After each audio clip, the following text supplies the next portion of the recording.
ಪ್ರೀತಿಯ ವಿದ್ಯಾರ್ಥಿಗಳೇ, ಆನ್ಲೈನ್ ತರಗತಿಗೆ ಸ್ವಾಗತ. ಮಕ್ಕಳೇ, ಈಗ ನಾವು ಶಾಲೆಯಿಂದ ಎಲ್ಲ ಹೊರ ಸಂಚಾರ ಹೊರಟಾಗ ನಿಮ್ಮ ಸುತ್ತಮುತ್ತ ಗಿಡ ಮರಗಳು ಒಂದು ಹೊಸ ಪ್ರದೇಶಕ್ಕೆ ನೀವು ಹೋದಾಗ ಅಲ್ಲಿ ಅನೇಕ ಪ್ರಶ್ನೆಗಳು ನಿಮಗೆ ಮೂಡುತ್ತೆ. ಅದೇ ರೀತಿ ಈಗ ನೀವು ನಿಮ್ಮ ತಂದೆ ತಾಯಿ ಜೊತೆಗೆ ಎಲ್ಲರೂ ಹೊರಗಡೆ ಊರಿಗೆ ಹೋಗುವಾಗ ದಾರಿಯಲ್ಲಿ ಬಸ್ಸಲ್ಲಿ ನೀವು ಹೋಗ್ತಾ ಇರುವಾಗ ನಿಮ್ಮ ಸುತ್ತಮುತ್ತ ಅಕ್ಕಪಕ್ಕ ನೀವು ಗಮನಿಸ್ತಾ ಇರ್ತೀರ. ಏನೇನು ನೋಡ್ತೀರಾ ನೀವು? ಸುತ್ತಮುತ್ತ ಬೆಟ್ಟ, ಗಿಡ, ಮರ, ಗುಡ್ಡ, ಹಾಗೆ ಹೊಲಗಳನ್ನು ಸಹ ನೋಡ್ತಾ ಹೋಗ್ತೀರಾ. ಅಲ್ಲಿ ಕೆಲವು ಕಡೆ ರಾಗಿ ಬೆಳೆದಿರ್ತಾರೆ, ಮತ್ತು ಕೆಲವು ಕಡೆ ಸೂರ್ಯಕಾಂತಿನೂ ಸಹ ಬೆಳೆದಿರ್ತಾರೆ. ಹೀಗೆ ಅನೇಕ ಬೆಳೆಗಳನ್ನು, ಗಿಡ ಮರಗಳನ್ನು ಎಲ್ಲ ನೀವು ನೋಡ್ತಾ ಹೋಗ್ತೀರಾ. ಆಗ ನಿಮಗೆ ಖುಷಿಯಾಗುತ್ತೆ. ಮತ್ತು ಅದು ನಿಮಗೆ ಗೊತ್ತಿಲ್ಲದಿದ್ದರೆ ನೀವು ನಿಮ್ಮ ತಂದೆ ತಾಯಿನ ಕೇಳ್ತೀರಾ, ಅದು ಯಾವ ಬೆಳೆ ಏನು ಈ ರೀತಿ ಕೇಳ್ತೀರಾ. ಅವಾಗ ನಿಮಗೆ ತಂದೆ ತಾಯಿ ಉತ್ತರವನ್ನು ನೀಡ್ತಾರೆ. ಅದೇ ರೀತಿ ಇಲ್ಲೀಗ ನಿಮ್ಮ ತರಗತಿಯಲ್ಲಿ 5ನೇ ಪಾಠವಾದ ಅಜ್ಜಿಯ ತೋಟದಲ್ಲಿ ಒಂದು ದಿನ ಅಂತ ಪಾಠವನ್ನು ನೀಡಲಾಗಿದೆ. ಏನು? ಅಜ್ಜಿಯ ತೋಟದಲ್ಲಿ ಒಂದು ದಿನ. ಇಲ್ಲಿ ಮೊದಲಿಗೆ ನಿಮ್ಮ ಪಾಠದಲ್ಲಿ ಮೇಲೆ ಕೆಲವು ಚಿತ್ರಗಳನ್ನು ಕೊಟ್ಟಿದ್ದಾರೆ, ಗಿಡಗಳನ್ನು. ಅವು ಯಾವ್ಯಾವು ಅಂತ ಹೇಳಿ ನಾವು ಹೆಸರಿಸಬೇಕಾಗತ್ತೆ. ನಿಮ್ಮ ಟೆಕ್ಸ್ಟ್ ಬುಕ್ಕಲ್ಲೂ ಸಹ ಈಗ ನಾವಿಲ್ಲಿ ಮೇಲೆ ತೋರಿಸಿದ್ದೀವಿ. ಅದೇ ರೀತಿ ನೀವು ಸಹ ಬರೆದುಕೊಳ್ಳಿ. ಮೊದಲನೆಯದು ಕಾಫಿ ಗಿಡ, ಎರಡನೆಯದು ಟೀ ಗಿಡ, ಟೀ ಸೊಪ್ಪದು. ನೆಕ್ಸ್ಟ್ 3ನೇ ಚಿತ್ರದಲ್ಲಿರುವಂಥದ್ದು ಅಡಿಕೆ ಮರ. ಅಡಿಕೆ ಮರವನ್ನು ನೀವು ನೋಡಿರ್ತೀರ, ಸಿನಿಮಾಗಳಲ್ಲೆಲ್ಲ ತೋರಿಸ್ತಾ ಇರ್ತಾರೆ, ಅವನ್ನು ನೀವು ಗಮನಿಸಬೇಕು. ಹಾಗೆ ಜೋಳ, ಮತ್ತು 5ನೇ ಚಿತ್ರದಲ್ಲಿ ಏನಿದೆ ರಾಗಿ ಇದೆ, ರಾಗಿ ತೆನೆಯನ್ನು ನೋಡಬಹುದು.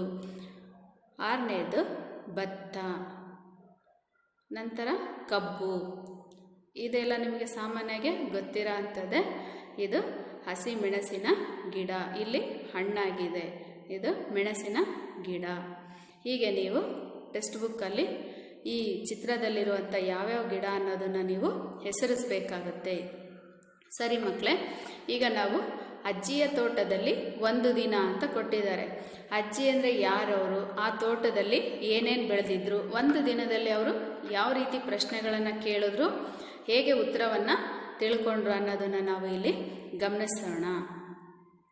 ಈಗ ಮಲೆನಾಡ ತಪ್ಪಲಿನಲ್ಲಿರುವ ಒಂದು ಊರು, ಅದು ಯಾವುದಪ್ಪ?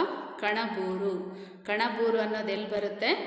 ಮಲೆನಾಡು. ಅಂದರೆ ಯಾವಾಗಲೂ ಸಹ ಹಸಿರಿನಿಂದ, ಹಚ್ಚ ಹಸಿರಿನಿಂದ ದಟ್ಟವಾಗಿ ಬೆಳೆದಿರುವಂಥ ಗಿಡ ಮರ, ಅಲ್ಲಿ ಯಾವಾಗಲೂ ಮಳೆ ಬರ್ತಾ ಇರುತ್ತೆ. ಆದ್ದರಿಂದ ಆ ಪ್ರದೇಶವನ್ನು ಮಲೆನಾಡು ಅಂತ ಕರೆದಿದ್ದಾರೆ.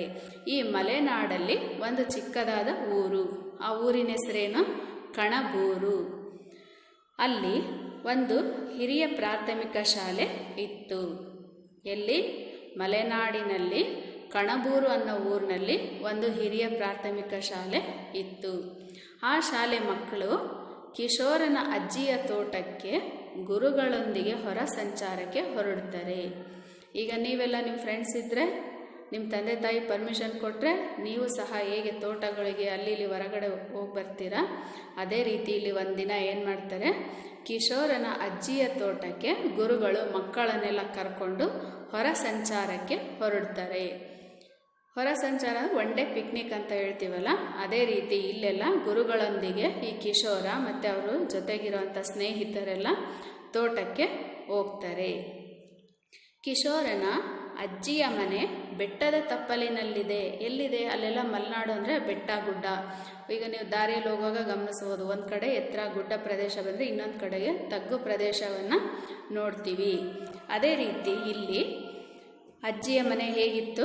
ಬೆಟ್ಟದ ತಪ್ಪಲಿನಲ್ಲಿ ಇತ್ತು, ಅಂದರೆ ಎತ್ತರವಾದ ಪ್ರದೇಶದಲ್ಲಿ ಅವರ ಮನೆ ಇತ್ತು.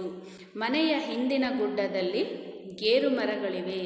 ಗೇರು ಬೀಜ ಅಂದರೆ ನೀವು ನೋಡಿರ್ತೀರ, ಗೋಲಿ ಗಜ್ಗ ಅಂತ ಹೇಳ್ತೀವಲ್ಲ, ಅದೇ ರೀತಿಯಲ್ಲಿ ಇದು ಗೇರು ಬೀಜ ಅಂತಿರುತ್ತೆ. ಅದನ್ನು ಚೆನ್ನಾಗಿ ಉಜ್ಜಿಬಿಟ್ರೆ ತುಂಬ ಸುಡ್ತಾ ಇರುತ್ತೆ, ಅದು ಬಿಸಿ ಆಗುತ್ತೆ, ಅದನ್ನು ಗೇರು ಬೀಜ ಅಂತೇಳಿ ಕರಿತೀವಿ.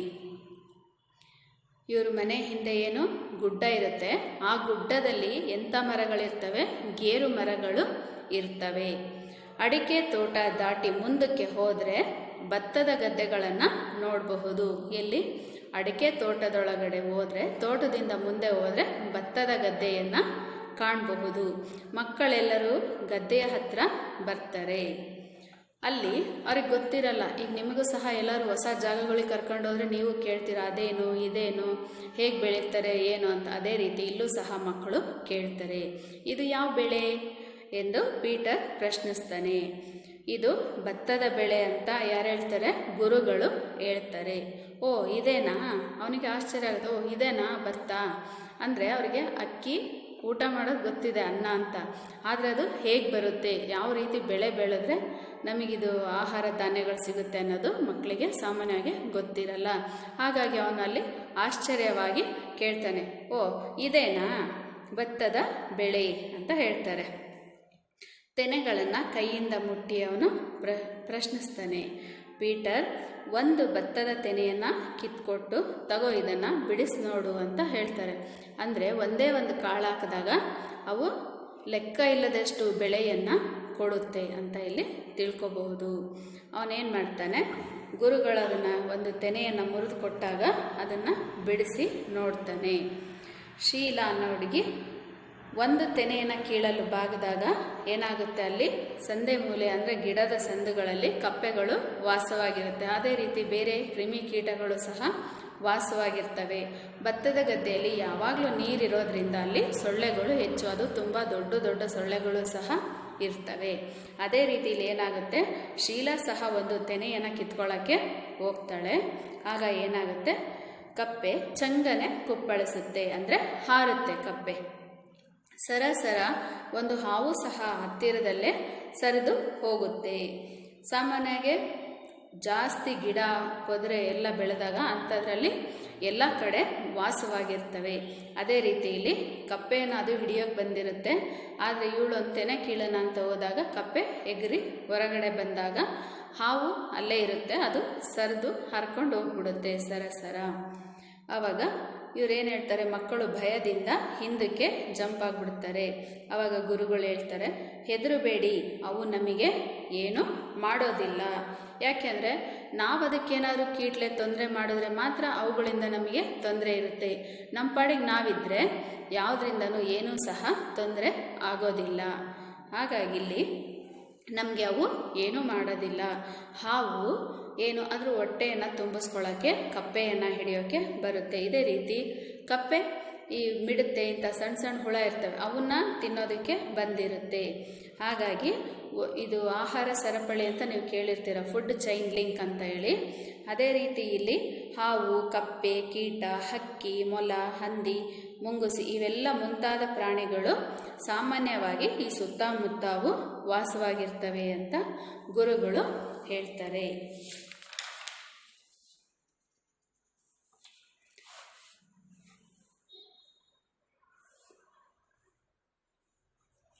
ಮಕ್ಕಳು ಅದನ್ನೆಲ್ಲ ತಿಳ್ಕೊಂಡು ಮಾತನಾಡುತ್ತಾ ಅವರು ಗದ್ದೆಯ ಬದುವಿನಲ್ಲಿ ನಡೆದು ತೋಟವನ್ನು ದಾಟಿ, ಅಂದರೆ ಮಕ್ಕಳು ಮಾತಾಡ್ಕೊತ ಬರ್ತಾರೆ. ಈಗ ಅಲ್ಲಿ ನಾನು ಅದು ನೋಡಿದೆ, ಇದು ನೋಡಿದೆ, ಹಾವುಗಳು ಹೋಯ್ತು, ಭಯ ಆಗ್ಬಿಡ್ತು ನನಗೆ, ಈ ರೀತಿ ಅವ್ರಿಗೆ ಏನು ಅನಿಸುತ್ತೆ ಅದನ್ನು ಹೇಳ್ಕೊತ ಬರ್ತಾ ಇರ್ತಾರೆ.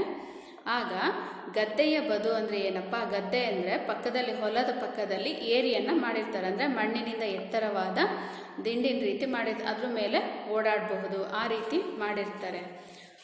ಅದರಲ್ಲಿ ದಾಟಿ ಹೋಗ್ಬೇಕಾದ್ರೆ ಅಡಿಕೆ ತೋಟಕ್ಕೆ ಬರ್ತಾರೆ.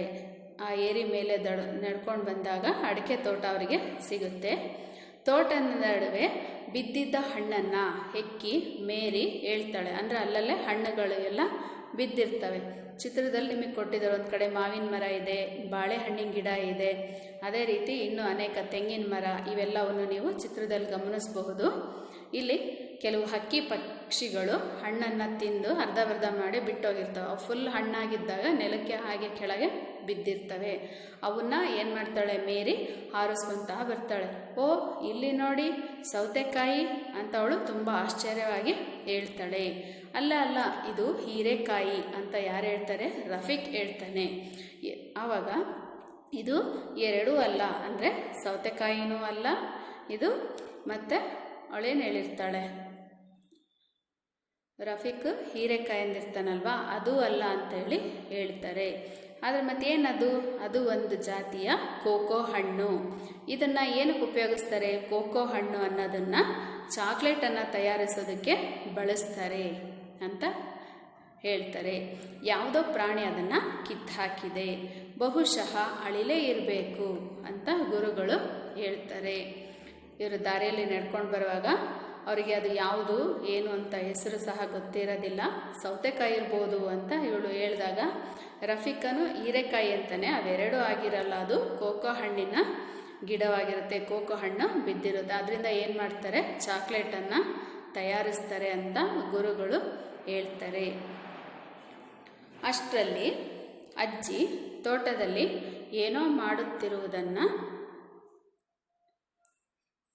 ಮಾಡುತ್ತಿರೋದನ್ನು ಕಂಡು ಮಕ್ಕಳು ಅಲ್ಲಿಗೆ ಓಡಿ ಬಂದರು. ನಿಧಾನವಾಗಿ ಬನ್ನಿ, ಮುಳ್ಳುಗಳಿರಬಹುದು ಅಂತ ಅಜ್ಜಿ ಹೇಳ್ತಾಳೆ. ಈಗ ನೀವೇ ಸಹ ಅಲ್ಲಿ ಇಲ್ಲಿ ಜೋರಾಗಿ ಹೋಗ್ಬೇಕಾದ್ರೆ ಮಾಡ್ಬೇಕಾದ್ರೆ ಬಿದ್ದಿರಾ, ಹುಷಾರು, ಜೋಪಾನ, ನಿಧಾನಕ್ಕೆ ಹೋಗಿ ಅಂತ ಹೇಳ್ತೀವಲ್ಲ, ಅದೇ ರೀತಿಯಲ್ಲಿ ಅಜ್ಜಿನೂ ಸಹ ಮಕ್ಕಳ ಬಗ್ಗೆ ಕಾಳಜಿಯನ್ನು ವಹಿಸ್ತಾರೆ. ನೀವು ನಿಧಾನಕ್ಕೆ ಬನ್ನಿ ಅಂತ ಹೇಳ್ತಾರೆ.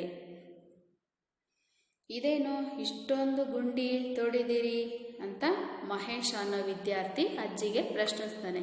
ಯಾಕಜ್ಜಿ ಇಷ್ಟೊಂದು ಗುಂಡಿಗಳೆಲ್ಲ ನೀವು ತೋಡಿದ್ದೀರಾ? ಆಗ ಅಜ್ಜಿ ಹೇಳ್ತಾಳೆ, ಬೇಡಪ್ಪ, ನೀವೆಲ್ಲ ನಿಮ್ಮ ಕೈಯಾರೆ ಒಂದೊಂದು ಹಣ್ಣಿನ ಗಿಡ ಇದರಲ್ಲಿ ನೆಡಬೇಕು ಅಂತ ಅಜ್ಜಿ ಉತ್ತರಿಸ್ತಾರೆ. ಮಹೇಶ ಅನ್ನೋನು ಅಜ್ಜಿಗೆ ಕೇಳ್ತಾನೆ, ಅಲ್ಲಲ್ಲೇ ಸಸಿಗಳನ್ನು ನೆಡೋದಕ್ಕೋಸ್ಕರ ಗುಂಡಿಗಳನ್ನು ಮಾಡಿರ್ತಾರೆ, ಅದು ಅವನಿಗೆ ಗೊತ್ತಿರಲ್ಲ. ಹಾಗಾಗಿ ಮಹೇಶ ಕೇಳಿದಾಗ ಅಜ್ಜಿ ಏನು ಹೇಳ್ತಾಳೆ, ಇಲ್ಲಿ ನೀವು ಒಂದೊಂದು ಗಿಡಗಳನ್ನು ನೆಡಿ ಅಂತ ಹೇಳ್ತಾಳೆ.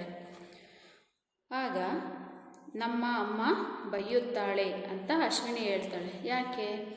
ಈಗ ಮಣ್ಣು ಮುಟ್ಟಿದ್ರೆ ಗಲೀಜಾಗುತ್ತೆ ಕೈ ಅನ್ನೋ ಒಂದು ಭಯದಿಂದ. ಆವಾಗ ಚೊಕ್ಕದ ಚಿಕ್ಕಮ್ಮ ಬಾರೆ ಅಂತ ತಮಾಷೆಯನ್ನು ಮಾಡ್ತಾನೆ. ಯಾರು? ಮೊಹಮ್ಮದ್ ಅನ್ನೋರು. ಆಮೇಲೆ ಕೆಲವು ಗಾದೆಗಳನ್ನು ಕೇಳಿದ್ದೀರಾ, ಅದೇ ರೀತಿ ಇಲ್ಲಿ ಒಂದು ಗಾದೆಯನ್ನು ಹೇಳ್ತಾರೆ. ಕೈ ಕೆಸರಾದರೆ ಬಾಯಿ ಮೊಸರು ಎಂದು ಅಜ್ಜಿ ಹೇಳ್ತಾ ಒಂದು ಗಿಡವನ್ನು ತೆಗೆದುಕೊಂಡು ನಾಟಿ ಅಂದರೆ ನೆಡೋದಕ್ಕೆ ಪ್ರಾರಂಭಿಸ್ತಾರೆ. ಅಂತೆಯೇ ಎಲ್ಲ ಮಕ್ಕಳು ಸಹ ಒಂದೊಂದು ಗಿಡವನ್ನು ತಗೊಂಡ್ಬಿಟ್ಟು ನೆಡ್ತಾರೆ. ಕೈ ತೊಳೆದು ಅಜ್ಜಿ ಕೊಟ್ಟ ಹಣ್ಣನ್ನು ತಿಂದು ತೋಟದಲ್ಲೆಲ್ಲ ಸುತ್ತಾಡ್ತಾರೆ. ಅಲ್ಲಿ ಯಾವ್ಯಾವ ಹಣ್ಣು ಬೆಳೆದಿದ್ರು ಅದನ್ನು ಮಕ್ಕಳಿಗೆ ಅಜ್ಜಿ ಕೊಟ್ಟಾಗ ಮಕ್ಕಳು ಸಂತೋಷದಿಂದ ತಿಂದ್ಬಿಟ್ಟು ಆ ತೋಟದಲ್ಲೆಲ್ಲ ಇನ್ನು ಸುತ್ತಮುತ್ತ ಏನೇನಿದೆ ಅಂತ ನೋಡಿಕೊಂಡು ಬರ್ತಾರೆ. ಈ ಹಣ್ಣನ್ನು ತಿಂದು ಮಕ್ಕಳು ತೋಟದಲ್ಲಿ ಯಾವುದಾದ್ರು ಗಿಡ ನೋಡ್ತಾರೆ? ಬಾಳೆ, ಅಡಿಕೆ, ತೆಂಗು, ಕಾಳು ಮೆಣಸು. ಕಾಳು ಮೆಣಸು ಅಂದರೆ ಕಪ್ಪು ಮೆಣಸಿನಕಾಳು, ಇವನ್ನ ಸಾಂಬಾರಿಗೆ ಉಪಯೋಗಿಸ್ತಾರೆ. ಕಾಫಿ, ಏಲಕ್ಕಿ ಮೊದಲಾದ ಗಿಡಗಳನ್ನು ನೋಡಿದ್ರು. ಅಜ್ಜಿ ಹಾವಿನ ಮರಿ ಎಂದು ಶೀಲಾ ಕಿರ್ಚುತ್ತಾಳೆ. ಇವೆಲ್ಲ ನೋಡ್ಕೊಂಡು ಬಂದಾಗ ಅವಳು ಬರುವಾಗ ಅಲ್ಲಿ ಒಂದು ಹಾವಿನ ಮರಿಯನ್ನು ನೋಡ್ತಾಳೆ. ಅವಳಿಗೆ ಭಯ ಆಗ್ಬಿಡುತ್ತೆ, ಜೋರಾಗಿ ಕಿರ್ಚುತ್ತಾಳೆ. ಅಜ್ಜಿ ಹಾವಿನ ಮರಿ ಅಂತ ಕಿರ್ಚಿದಾಗ ಅಜ್ಜಿ ಹೇಳ್ತಾಳೆ, ಹೆದರ್ಕೋಬೇಡ, ಅದು ಹಾವಲ್ಲ, ಅದು ಏನು ಎರೆಹುಳು. ಇದನ್ನು ರೈತನ ಮಿತ್ರ ಅಂತೇಳಿ ಕರೀತಾರೆ. ಅವು ಸಣ್ಣ ಹುಳಗಳು, ಎರೆಹುಳುಗಳಿರುತ್ತೆ. ಅದು ಫಲವತ್ತಾದ ಮಣ್ಣನ್ನು ತಯಾರು ಮಾಡುತ್ತೆ. ಹಾಗಾಗಿ ಎರೆಹುಳುಗಳನ್ನು ಸಾಕಿರ್ತಾರೆ. ಇವನ್ನ ರೈತನ ಮಿತ್ರ ಅಂತಲೂ ಸಹ ಕರೀತಾರೆ.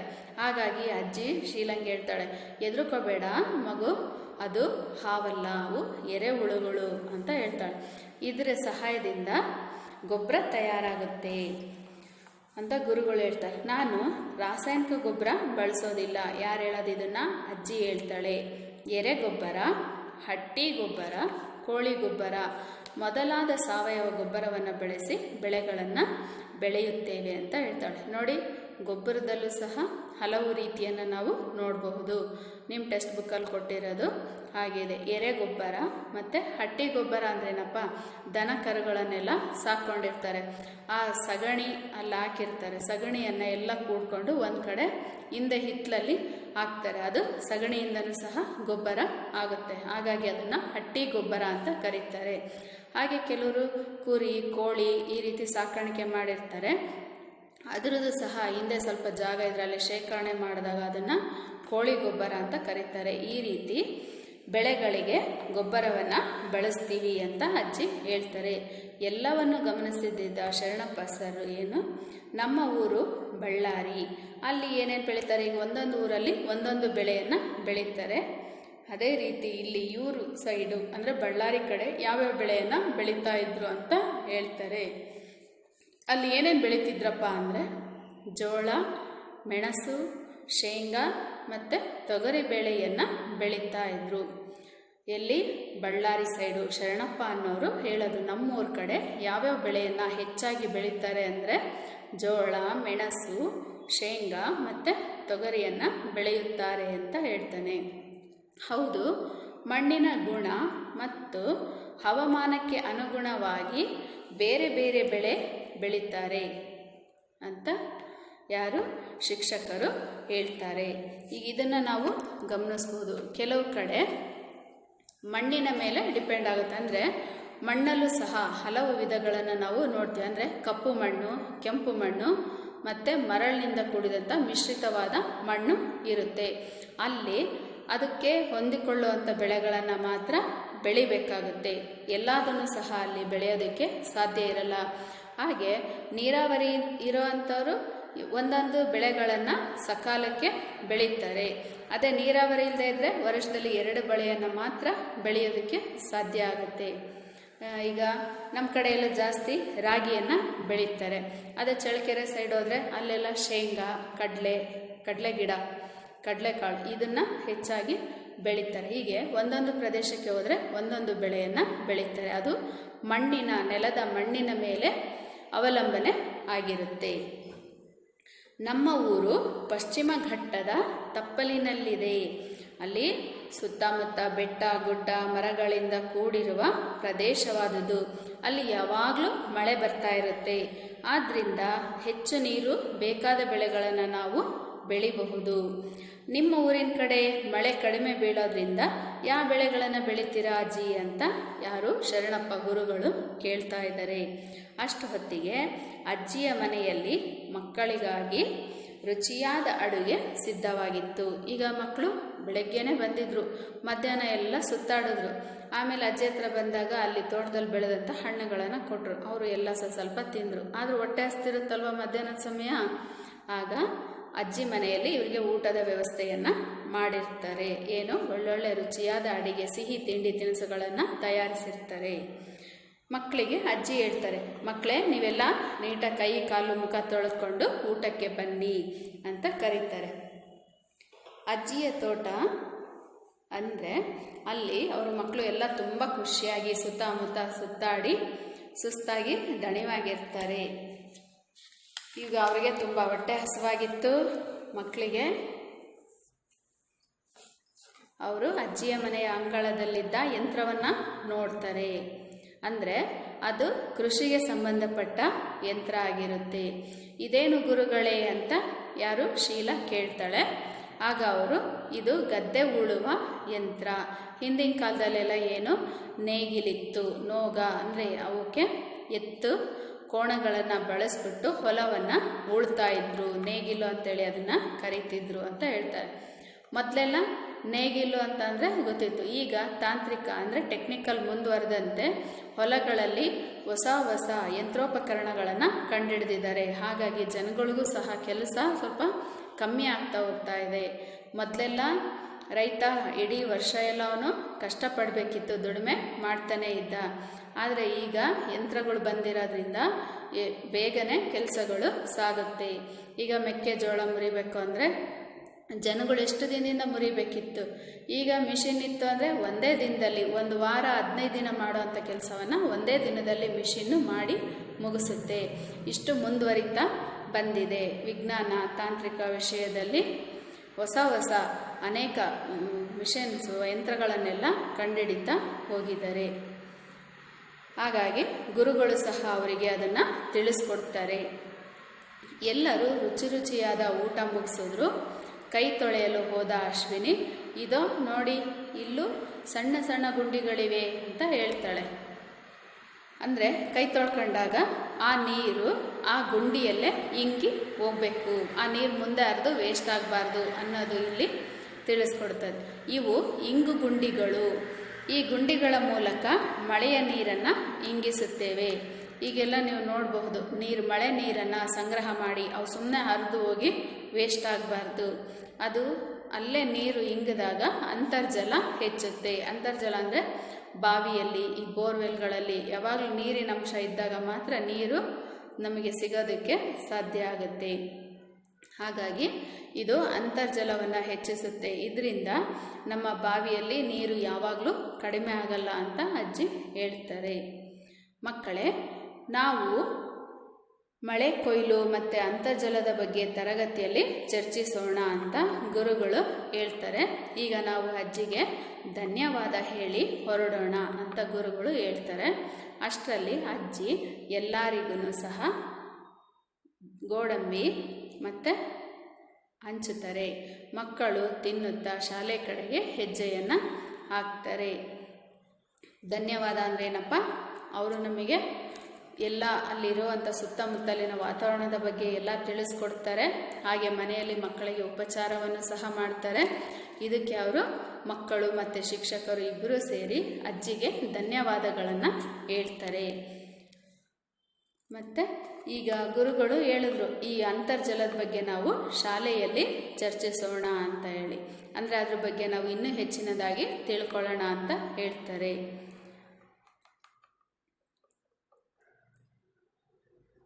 ಇಲ್ಲಿಗೆ ಅಜ್ಜಿಯ ತೋಟದಲ್ಲಿ ಒಂದು ದಿನ, ಅಂದರೆ ಕಿಶೋರ ಅಜ್ಜಿ ತೋಟಕ್ಕೆ ಹೋಗಿ ಅವರು ಎಲ್ಲ ಯಾವ ರೀತಿ ಏನೇನು ನೋಡ್ಕೊಂಡು ತಿಳ್ಕೊಂಡು ಬಂದರು ಅನ್ನೋದ್ರ ಬಗ್ಗೆ ನಾವು ತಿಳ್ಕೊಂಡ್ವಿ.